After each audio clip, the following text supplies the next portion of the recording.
तो दोस्तों तस्वीरों में नजर आने वाला बड़ी बड़ी आंखों के साथ बड़ी बड़ी मूंछों को ताव देकर हाथ में बंदूक थामे बैडेस लुक देने वाला ये व्यक्ति आपको किसी दक्षिण भारतीय सिनेमा जगत का विलन नजर आएगा। लेकिन वास्तव में ये व्यक्ति दोस्तों किसी मूवी का नहीं बल्कि वास्तविक दुनिया का विलेन रहा कुख्यात चंदन तस्कर वीरप्पन है, जिसने दक्षिण भारत के कर्नाटका, केरला और तमिलनाडु क्षेत्र में एक लंबे समय तक अपना आतंक फैलाए रखा और अपने 36 साल के क्रिमिनल करियर में तकरीबन 184 लोगों की इसने जान ले ली, जिसमें से 97 लोग जो हैं वो तो पुलिस और वन विभाग के कर्मचारी थे। इसके साथ ही दोस्तों ये चंदन के साथ साथ हाथी दांत की तस्करी भी करता था, इसीलिए इसने 2000 से ज्यादा निर्दोष हाथियों को भी जान से मार दिया। और इस तरीके का व्यक्ति था दोस्तों, ना केवल तस्करी करता था बल्कि ये बहुत ज्यादा ब्रूटल भी था। बहुत बेरहमी से ये पुलिस वालों और बेरहमी से वन विभाग के कर्मचारियों की हत्या करता था। इसके कई किस्से फेमस हैं दोस्तों। एक बार एक वन विभाग के कर्मचारी को इसने वन में बुलाया और कहा कि मैं समर्पण करने के लिए तैयार हूं, और वो वन कर्मचारी जब वन में आया तो उसको गोलियों से भून डाला, उसकी गर्दन काट दी और उसके सर से बाकायदा इस व्यक्ति ने फुटबॉल खेला। तो इस तरीके की दरिंदगी, इस तरीके की हैवानियत इस व्यक्ति में थी। और आज इसकी हम बात क्यों कर रहे हैं, क्योंकि आज ही के दिन यानी 18 अक्टूबर के दिन साल 2004 में ऑपरेशन कैकून के तहत senior IPS officer Vijay Kumar की लीडरशिप में इस व्यक्ति को एलिमिनेट किया गया, इसको मारा गया और इससे निजात पाया हमारी सोसाइटी ने। क्योंकि इस तरीके का क्रिमिनल जब समाज में रहता है तो वो बहुत बड़ा खतरा रहता है। तो इसकी हम बात करेंगे कि वीरप्पन कौन था, किस तरीके से ये क्रिमिनल एक्टिविटीज में शामिल हुआ, किस तरीके के इसने अपराध किए और फिर किस तरह से इसको एलिमिनेट किया गया, सभी हिस्सों के ऊपर हम बात करेंगे। तो दोस्तों कूस मुन्नीस्वामी वीरप्पन इसका पूरा नाम था और 36 साल तक ये जो है भारत के डोमेस्टिक टेररिज्म में एक तरीके से एक्टिव रहा। डोमेस्टिक मतलब देश के अंदर ही इसने इस तरीके का आतंक फैला रखा था। और उसी दौरान ये क्या क्या करता था, किडनैपिंग करता था। बड़े बड़े पॉलिटिशियंस को इसने किडनैप किया है, साउथ के बड़े एक्टर्स को भी इसने किडनैप किया है, उनके आगे मैं बात करूंगा। उनसे बड़ी फिरौती मांगता था।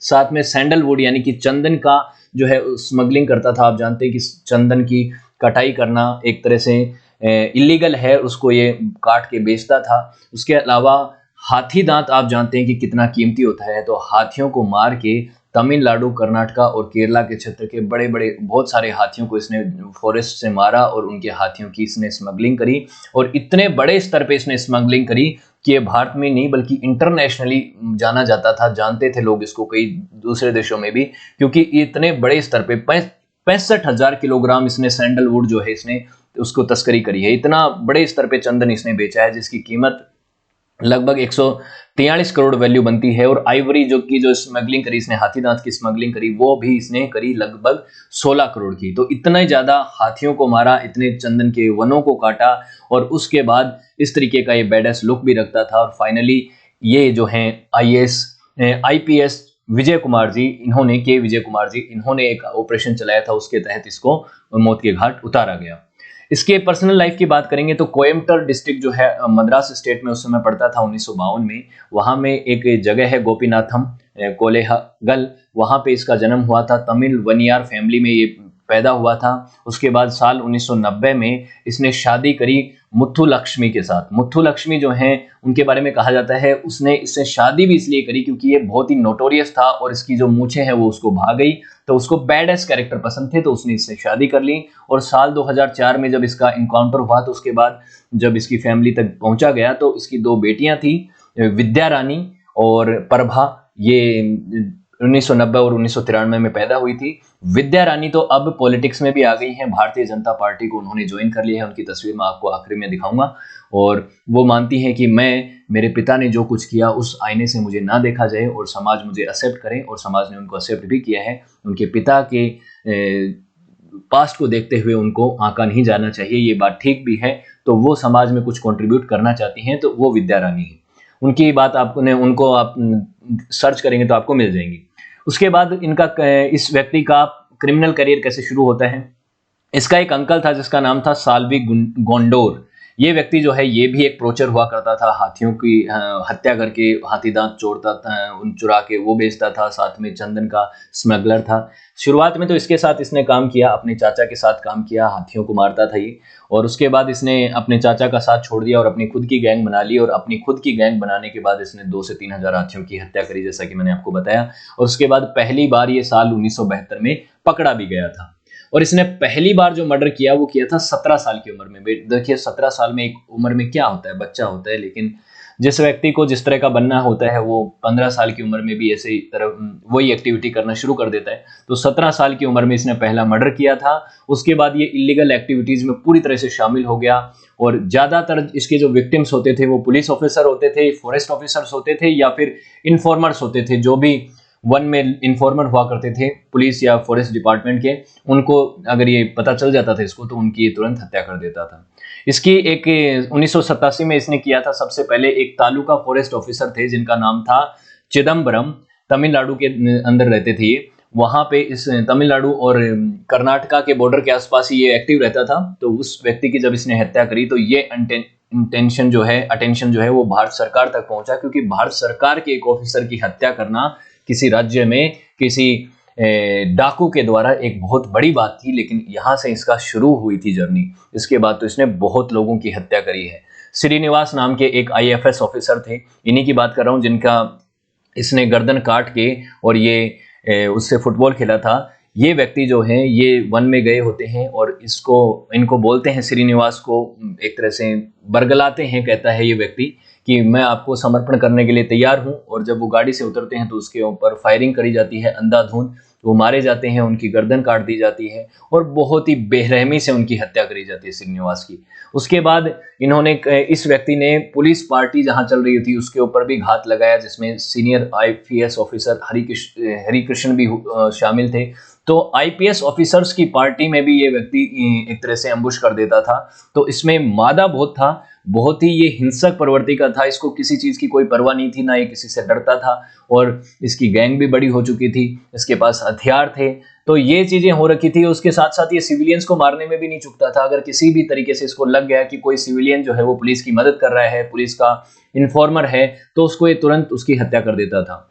और उस समय के जो पॉलिटिकल स्टेबिलिटी थी वो अच्छी नहीं थी इन दोनों राज्यों में। स्पेशली बात करें कर्नाटका और ये जो क्षेत्र था तमिलनाडु का, यहाँ पे पॉलिटिकली स्टेबिलिटी नहीं थी, इसलिए कई बार ये बच जाता था और इजीली एक स्टेट से दूसरे स्टेट में ये भाग जाता था और पुलिस पकड़ नहीं पाती थी। एक बार कर्नाटका में रह गया, एक बार तमिलनाडु की तरफ भाग गया, तो इधर वाली पुलिस जो है अपने क्षेत्र को पार नहीं कर पाती थी और ये आसानी से जंगलों में छुप जाता था। और जंगलों में किसी को पकड़ना बहुत मुश्किल काम भी होता है, आप सभी जानते हैं। तो इसी वजह से वीरप्पन जो है आने वाले 20 साल तक जो है वो पुलिस की नजरों से बचता रहा और पुलिस के कभी भी हाथ में नहीं आया। उसके बाद क्या होता है, एक बहुत बड़ा इवेंट होता है, एक बड़ा जेनोसाइड होता है, पालर ब्लास्ट इसको कहा जाता है। और इसमें भी इसने पुलिस को एक तरह से झांसा दिया था।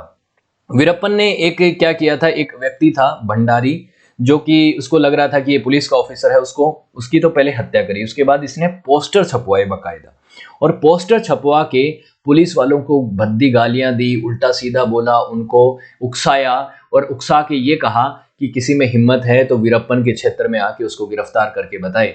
तो पुलिस की टीम ने, यहाँ पे पुलिस की एक बड़ी टुकड़ी थी जिसमें 41 मेंबर थे, पुलिस ऑफिसर्स थे। इन्होंने इन्वेस्टिगेशन के लिए और उसको पकड़ने के लिए ये जंगल में जाते हैं। तो 9 अप्रैल 1993 की ये बात है और इसने लैंड माइन्स बिछा रखी थी और उसमें पुलिस के व्हीकल सारे थे। 41 लोगों की टीम थी जिसमें पुलिस की गाड़ियां भी थी, बस भी थी और वैन्स भी थी। और वो जब लैंड माइन्स फटी तो 2 व्हीकल जो हैं वो उछल गए, हवा में उड़ गए, क्योंकि इतना बड़ा धमाका हुआ।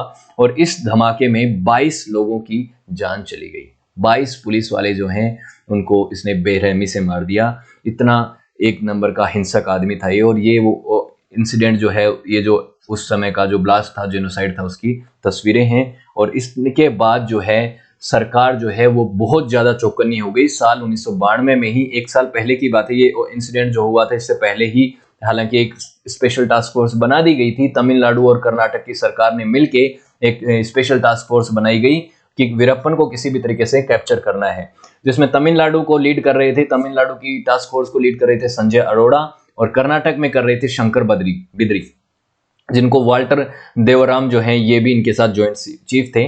तो ये जो हैं ये ऑफिसर थे, सीनियर ऑफिसर्स थे जो कि इस ऑपरेशन को लीड कर रहे थे। उन्होंने धीरे धीरे करके इसको कमजोर करने की पहले कोशिश करी। इसका एक लेफ्टिनेंट था, इसका एक बहुत ही खास व्यक्ति था जिसका नाम था गुरुनाथन। गुरुनाथन को सबसे पहले कर्नाटक टास्क फोर्स ने मार दिया और इसके अंदर सबसे बड़ा क्रेडिट जाता है एसआई शकील अहमद को। शकील अहमद ने सिंगल हैंडेडली ही इसको कैप्चर कर लिया और उसको मारा, गुरुनाथन को। लेकिन उसके बाद जो है वीरप्पन ने इसका बदला भी लिया। रामपुर पुलिस स्टेशन के अंदर उसने जाके फायरिंग करी, गोलीबारी करी और वहां पे जाके कुछ पुलिस वालों की हत्या कर दी और उनका आर्म्स और एम्यूनिशन जो है वो छीन लिया। साथ में ही एक और उसने ट्रैप बिछाया और एसआई शकील अहमद को भी पकड़ लिया और उसके साथ 5 और अधिकारियों के साथ उसकी भी हत्या कर दी, इस पुलिस ऑफिसर की भी हत्या कर दी जिसने इसके साथी को मारा था। उसके बाद पुलिस एक्टिव हुई। पुलिस ने 5 करोड़ रुपए की बाउंटी इसके ऊपर डिक्लेयर करी। साथ भी इसकी गैंग को धीरे धीरे करके छोटा करना शुरू किया, उसकी गैंग को मारना शुरू किया, टारगेट करना शुरू किया। फाइनली जो है इसकी गैंग छोटी हो गई और 5 मेंबर की रह गई। तो अब जो है इसका अंत जो है वो पास में था, लेकिन अभी भी ये पकड़ में नहीं आ रहा था। उसी दौरान इसने एक बहुत बड़ी घटना को अंजाम दिया। 30 जुलाई 2000 की बात है। वीरप्पन ने कन्नड़ सिनेमा के एक एक्टर जिनका नाम है डॉक्टर राजकुमार, जिनके नाम पे भारत सरकार ने 2009 में एक डाक टिकट भी जारी किया था। इनको, ये एक म्यूजिशियन भी थे, एक एक्टर भी थे, स्टेज कलाकार थे। इनको और इनके साथियों को तमिलनाडु के और कर्नाटक बॉर्डर पे एक गांव था जहां पे ये हाउस वार्मिंग सेरेमनी में गए हुए थे, वहां से अबडक्ट कर लिया, वहां से किडनैप कर लिया। और किडनैप करने के बाद बड़ी बात थी, राजकुमार एक बड़े नाम थे, बड़े परफॉर्मर थे। तो यहाँ से लोग जो हैं वो भड़क गए और कहा कि पुलिस कर क्या रही है इतने सालों से एक डाकू को नहीं पकड़ पा रहे हैं हम। तो उसके बाद जो है निगोशिएशंस हुए। आर गोपाल नाम के एक एडिटर थे तमिल मैगजीन में, इनके साथ बात करता था वो। उसको बोला कि मैं आपको अपनी बातें बताऊंगा कि क्या मुझे चाहिए। तो वीरप्पन ने क्या डिमांड रखी? वीरप्पन ने यहाँ पे डिमांड देखिए 2 रखी। आप कहेंगे कि ये एक डिमांड रखने वाला व्यक्ति लग नहीं रहा कि इस तरीके की डिमांड रखेगा, ये पॉलिटिकल डिमांड्स थी एक्चुअल में। इसने कहा कि तमिलनाडु को कावेरी वाटर डिस्प्यूट जो है, कावेरी नदी का जो डिस्प्यूट चल रहा था उस समय कर्नाटक और तमिलनाडु के बीच में, उस डिस्प्यूट में तमिलनाडु को जस्टिस मिलना चाहिए। दूसरी बात इसने कही कि जो कर्नाटक है उसके अंदर तमिल को दूसरी ऑफिशियल लैंग्वेज के तौर पे रिकॉग्नाइज किया जाए। तो ये तो तमिल लोगों के अधिकार के लिए लड़ता हुआ यहाँ पे लग रहा है, इस तरह से इसने बात करी है जैसे कि। और साथ में इसने कहा कि तमिलनाडु के जो पॉलिटिकल प्रिजनर्स हैं उनको भी रिलीज किया जाए। तो इस तरीके की इसने डिमांड करी। लेकिन इसने बैक चैनल से तकरीबन 20 करोड़ रुपए की भी डिमांड करी थी, जो कि कर्नाटक सरकार ने पे किए थे राजकुमार को रिलीज करने के बदले में। और राजकुमार जो है, डॉक्टर राजकुमार, जो कि कन्नड़ सिनेमा के एक्टर थे, इसको 108 दिन तक इनको रखा गया, उसे अपने यहाँ पे जंगल में रखा गया, उसको किडनैप करके रखा गया। और लेकिन फाइनली रिलीज किया गया, किसी तरीके का उनको कोई हार्म हुआ नहीं। लेकिन उसके बाद जो है एक और बड़ी किडनैपिंग की, और वो किडनैपिंग करी एच नागप्पा की। एच नागप्पा जो है वो कर्नाटक के फॉर्मर मिनिस्टर हुआ करते थे, एग्रीकल्चर मार्केटिंग में मिनिस्टर थे वो 1996 से 99 के बीच में। इनको भी इनके खुद के गांव से ही इनको अबडक्ट कर लिया गया, इनको एक तरह से किडनैप कर लिया गया। किडनैप करने के बाद, ये 2002 की बात है, सोचिए। तो 1992 में बनाई गई थी टास्क फोर्स, और 2002 तक तो ये बड़े बड़े पॉलिटिशियंस को किडनैप कर रहा था। तो इसका मतलब टास्क फोर्स इतना ज्यादा अच्छे से सक्सेसफुल नहीं हो पा रही थी। उसके बाद जो है धीरे धीरे करके बाद में क्या किया कि सरकार और ज्यादा एक्टिव हो गई, क्योंकि मंत्री पकड़ा गया, मंत्री को किडनैप कर लिया। जब मंत्री ही सुरक्षित नहीं है, सरकार ही सुरक्षित नहीं है, तो कैसे काम चलेगा? इसीलिए ज्वाइंट टास्क फोर्स ने, कर्नाटक और तमिलनाडु की ज्वाइंट टास्क फोर्स ने बेसिकली यहाँ पे एक ऑपरेशन किया नागप्पा को छुड़ाने के लिए। लेकिन इस इनकाउंटर के दौरान जो है पुलिस को सक्सेस नहीं मिली, और नागप्पा जो है उनको वो जीवित तो है, छुड़ा नहीं पाए। कुछ महीनों बाद कर्नाटका के जंगलों में उनकी डेड बॉडी मिलती है। तो नागप्पा जो है, इनको, जो कि एक मिनिस्टर हुआ करते थे कर्नाटका का, उनको इन्होंने, इस पूरी गैंग ने, ये जो वीरप्पन की गैंग थी, इसने किडनैप किया और उसके बाद उसको मार भी डाला। तो इतनी बड़ी गैंग थी, बड़े बड़े मिनिस्टर्स की हत्या ये कर देती थी। लेकिन फाइनली अंत तो आता है। कितना भी बड़ा मुजरिम हो, कितना भी बड़ा हत्यारा हो, कितना भी खतरनाक क्यों ना हो, एक दिन तो उसका अंत आता है। और वो दिन आया जब ऑपरेशन कैकून जो है उसको ऑपरेट किया गया 18 अक्टूबर 2004 को। एक सीनियर आईपीएस ऑफिसर थे के विजय कुमार। इन्होंने इस ऑपरेशन को लीड किया और ऑपरेशन लीड कैसे किया, वीरप्पन की गैंग के अंदर कुछ पुलिस ऑफिसर्स को भेज दिया गया था, उसके अंदर शामिल कर दिया गया था और वो पूरी निगरानी रख रहे थे कि वीरप्पन को कब क्या करना है। तो वीरप्पन को एक बार हॉस्पिटल जाना था और हॉस्पिटल जाने के लिए उसको एम्बुलेंस जाना था और उसकी एम्बुलेंस के अंदर उसके साथी भी बैठते, उनके पास हथियार होते, सब चीजें थी, लेकिन वो एम्बुलेंस चलाने वाला व्यक्ति जो था वो पुलिस का व्यक्ति था। और फिर धर्मपुरी डिस्ट्रिक्ट में पापड़पाटी जो गांव है वहां तमिलनाडु में, वहां पे ऑपरेशन हुआ, क्योंकि जो पुलिस वाला था उसने क्या किया, उस एम्बुलेंस को वहीं रोक दिया और वो तो वहां से भाग गया और उसके बाद जो स्पेशल टास्क फोर्स थी तमिलनाडु की, उसने इसको चारों तरफ से घेर लिया।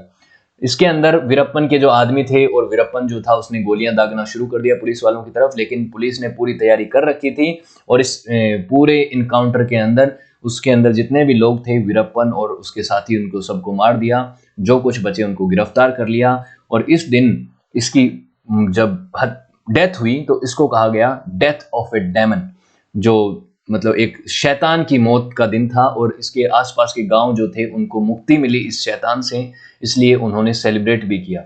हालांकि ह्यूमन राइट्स एक्टिविस्ट्स ने कई सारी फालतू बातें भी करी, उसमें सच्चाई है या नहीं कौन कह सकता है कि वीरप्पन को पकड़ के टॉर्चर करके पुलिस ने उसको मारा, लेकिन ये जिस तरीके का व्यक्ति था इसके साथ किसी भी तरीके की दरियादिली कोई दिखा नहीं सकता था। जिस तरीके से इसने लगभग 97 पुलिस वाले और वन विभाग के कर्मचारियों को मारा था, तो पुलिस भी इसके ऊपर किसी तरीके की एक तरह से दया नहीं बरतने वाली थी और इसकी बाद में हत्या करी गई। हत्या नहीं, इसको एक तरह से एलिमिनेट किया गया और उसके बाद जो भी इसके साथी थे, कुछ साथियों को पकड़ा भी गया, इनसे हाथी दांत और ये सब इनसे लिया गया, इनसे जो भी इनके पास पैसा था, चंदन था, उसको लिया गया। और ये है वीरप्पन की बेटी विद्या रानी, जो कि अब पॉलिटिक्स में आ चुकी हैं। इनका ये चाहती हैं कि इनको इनके पिता की इमेज से ना देखा जाए, ये सोसाइटी को प्यार देना चाहती हैं और अपना इन्होंने एक्सपीरियंस शेयर किया कि अपने पिता से जीवन में सिर्फ एक बार मिली हैं, जब ये 3-4 साल की थी, उसके बाद इन्होंने ना कभी उनको देखा, ना इनके उनके ऊपर उनका कोई प्रभाव है और इनकी उसमें कोई गलती नहीं है कि वो इनके पिता थे। तो इसलिए इनको पॉलिटिक्स में या किसी भी क्षेत्र में एक बराबरी का दर्जा मिलना चाहिए और बराबरी से इनको उसी नज़र से देखा जाना चाहिए। वो बात भी ठीक है। उसके बाद बात है कि वीडियो तो हमारा खत्म हो चुका है, लेकिन सक्सेस प्लस एकेडमी की ऑफिशियल एप्लीकेशन आ चुकी है, उसको डाउनलोड कीजिएगा, जहाँ पे आपको इन सभी वीडियोस की पीडीएफ मिलेंगी, इनसे रिलेटेड आपको वीडियो लेक्चर्स मिलेंगे, साथ ही आपको सक्सेस प्लस एकेडमी के जो प्रीमियम कोर्सेज हैं वो भी आप यहाँ पे बहुत ही अप्रोप्रिएट प्राइस में एक्सेस कर पाएंगे। साथ में उससे चैट सेक्शन में बात कर सकते हैं, अगर आपको किसी भी चीज़ से रिलेटेड कोई डाउट हो या किसी भी तरीके से आप कुछ भी वीडियो चाहते हैं तो उसके ऊपर भी हम काम करेंगे। होपफुली आपको वीडियो अच्छा लगा होगा। वीडियो अगर अच्छा लगा तो लाइक कीजिएगा, शेयर कीजिएगा और आने वाली वीडियोज़ को देखने के लिए चैनल को सब्सक्राइब भी कीजिएगा। So thank you so much for watching this video. Have a good day, see you in next class.